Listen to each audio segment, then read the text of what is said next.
Jemaat Tuhan yang dikasihi oleh Tuhan Yesus Kristus, sebelum kita membaca, mendengar dan merenungkan sabda Tuhan, mari kita bersatu di dalam doa. Kita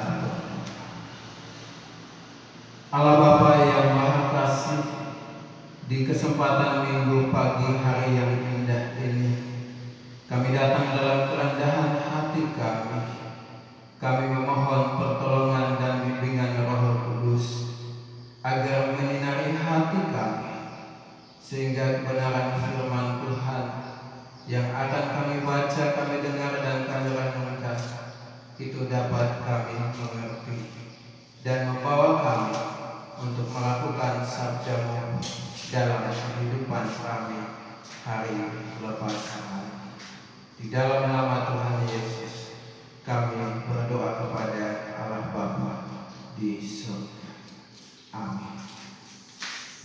Jemaat Tuhan yang dikasihi oleh Tuhan Yesus Kristus, sebagaimana pembacaan sabda Tuhan yang telah ditetapkan oleh Sinode Gereja Kristen Sumatera Bagian Selatan, maka pada di kesempatan Minggu Paskah yang ketiga di minggu hari ini, pembacaan sabda Tuhan terambil dari Injil Yesus Kristus menurut Yohanes, yaitu Yohanes pasal 21 ayat 1 hingga ayat yang ke-14. Demikian sabda Tuhan. Kemudian Yesus menampakkan diri lagi kepada murid-muridnya di pantai dan Tiberias, dan ia menampakkan diri sebagai berikut.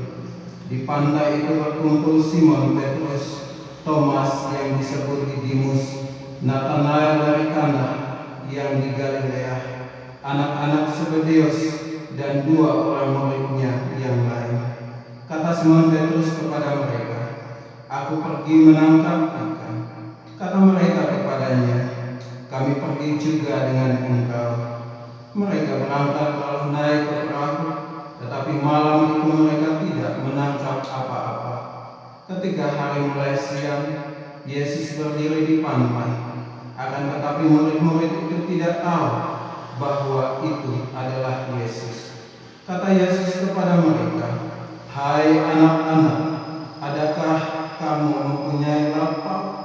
Jawab mereka, "Tidak ada."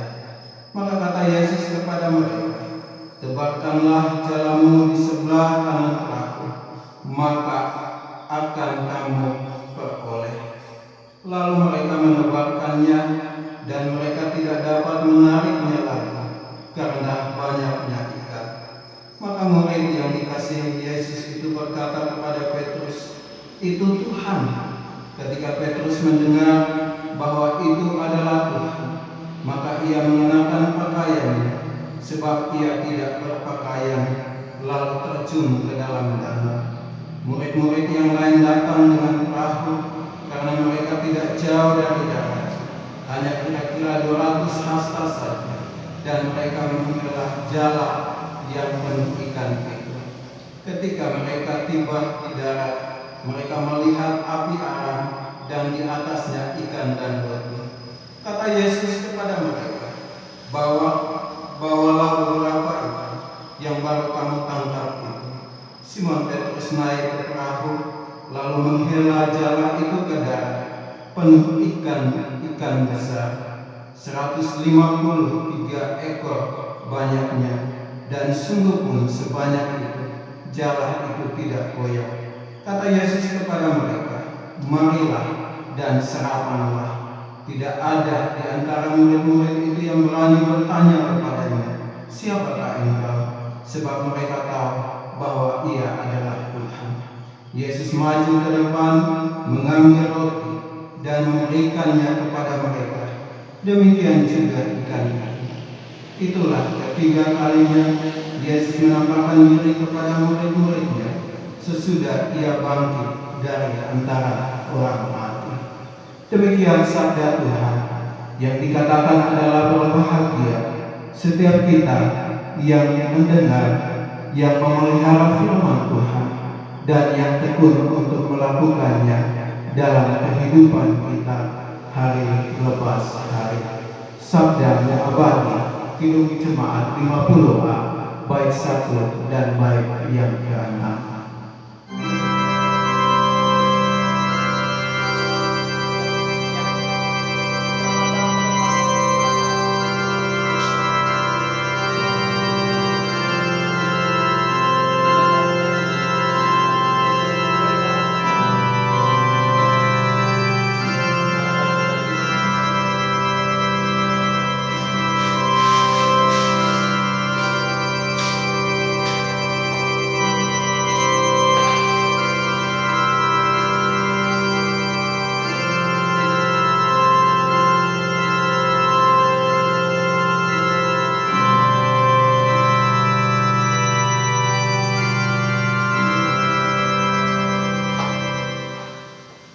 Jemaat yang dikasihi oleh Tuhan Yesus Kristus, tema pada ibadah Minggu Paskah ketiga di minggu hari ini adalah Dia yang telah bangkit membangkitkan kita.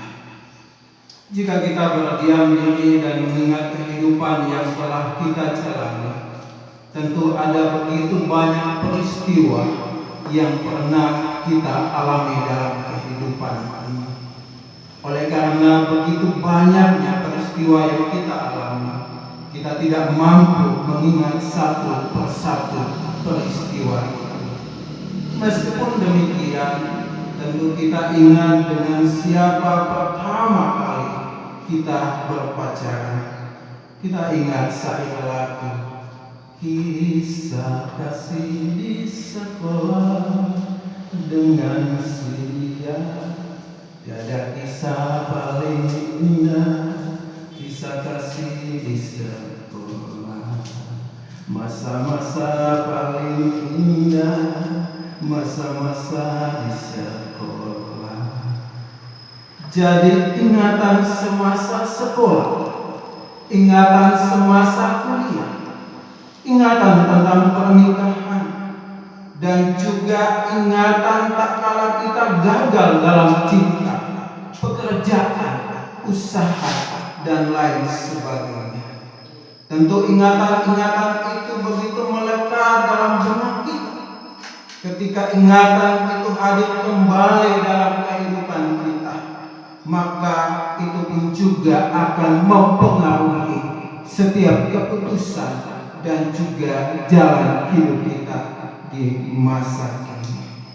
Jemaat Tuhan yang dikasihi oleh Tuhan Yesus Kristus, di masa di mana kita kembali diingatkan akan kehidupan kita di masa yang lalu, tentu juga kita di sana diperhadapkan dengan kehidupan yang memilukan.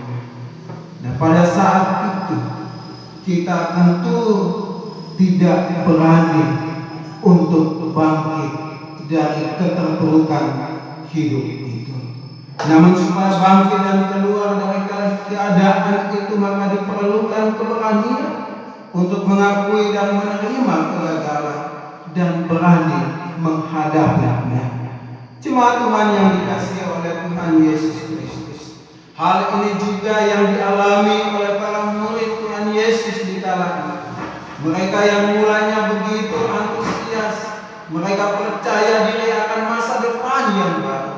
Namun sepeninggalnya Tuhan Yesus, mereka tidak lagi memiliki keberanian, semangat, harapan akan Sang Mesias yang mereka nanti-nantikan dalam kehidupan mereka.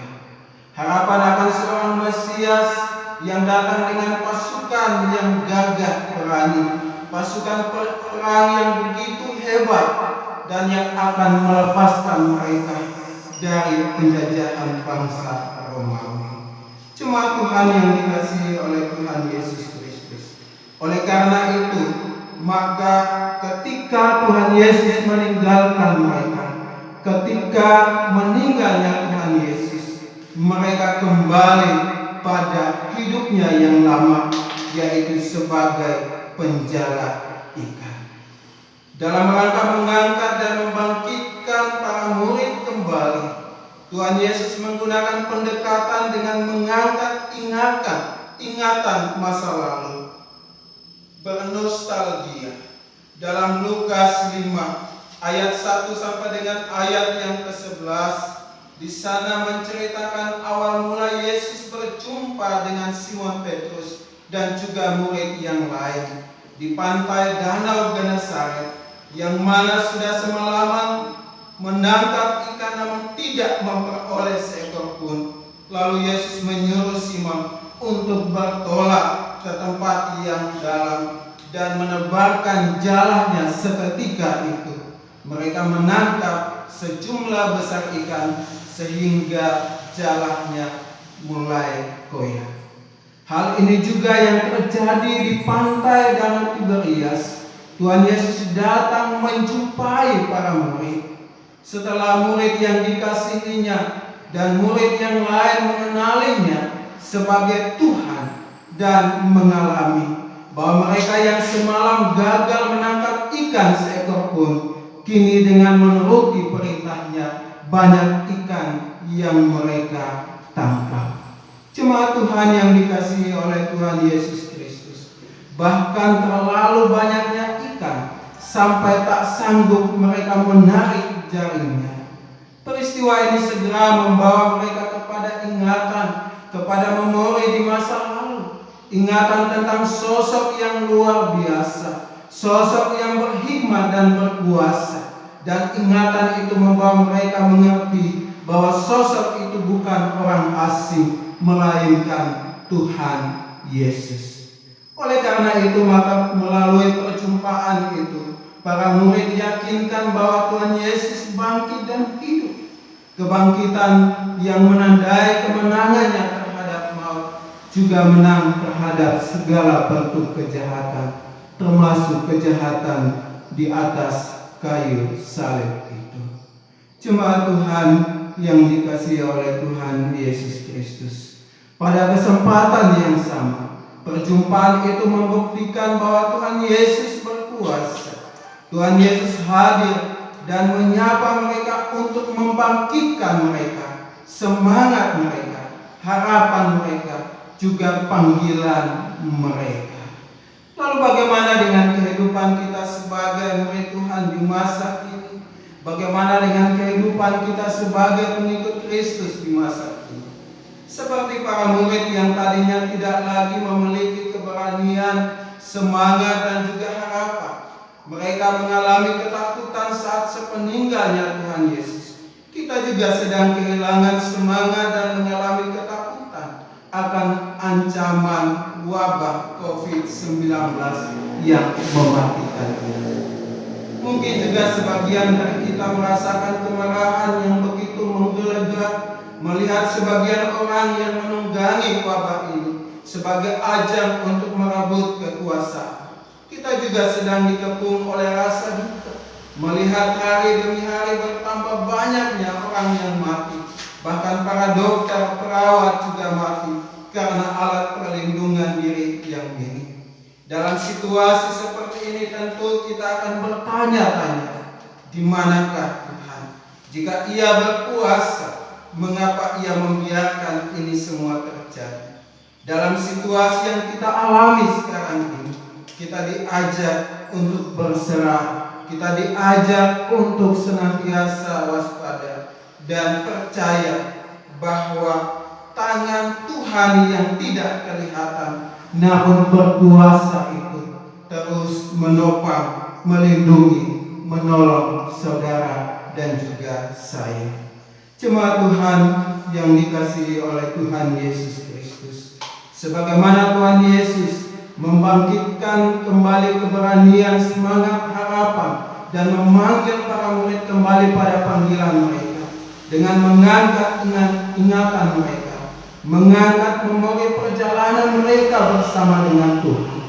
Maka melalui sabda Tuhan di Minggu Paskah yang ketiga ini, kita juga diajak, kita juga didorong untuk mengangkat ingatan pengalaman hidup di masa lalu yang penuh liku, aral rintangan, juga banyak kejutan. Dengan mengangkat ingatan perjalanan hidup bersama Tuhan Yesus, menolong saudara dan saya untuk bangkit dan dipulihkan sebagaimana para murid Tuhan Yesus di masa itu.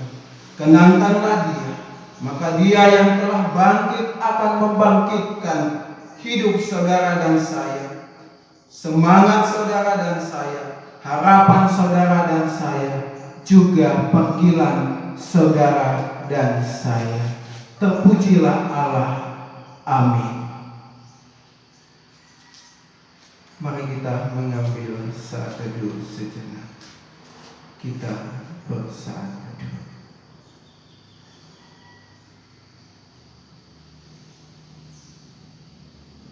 Amin.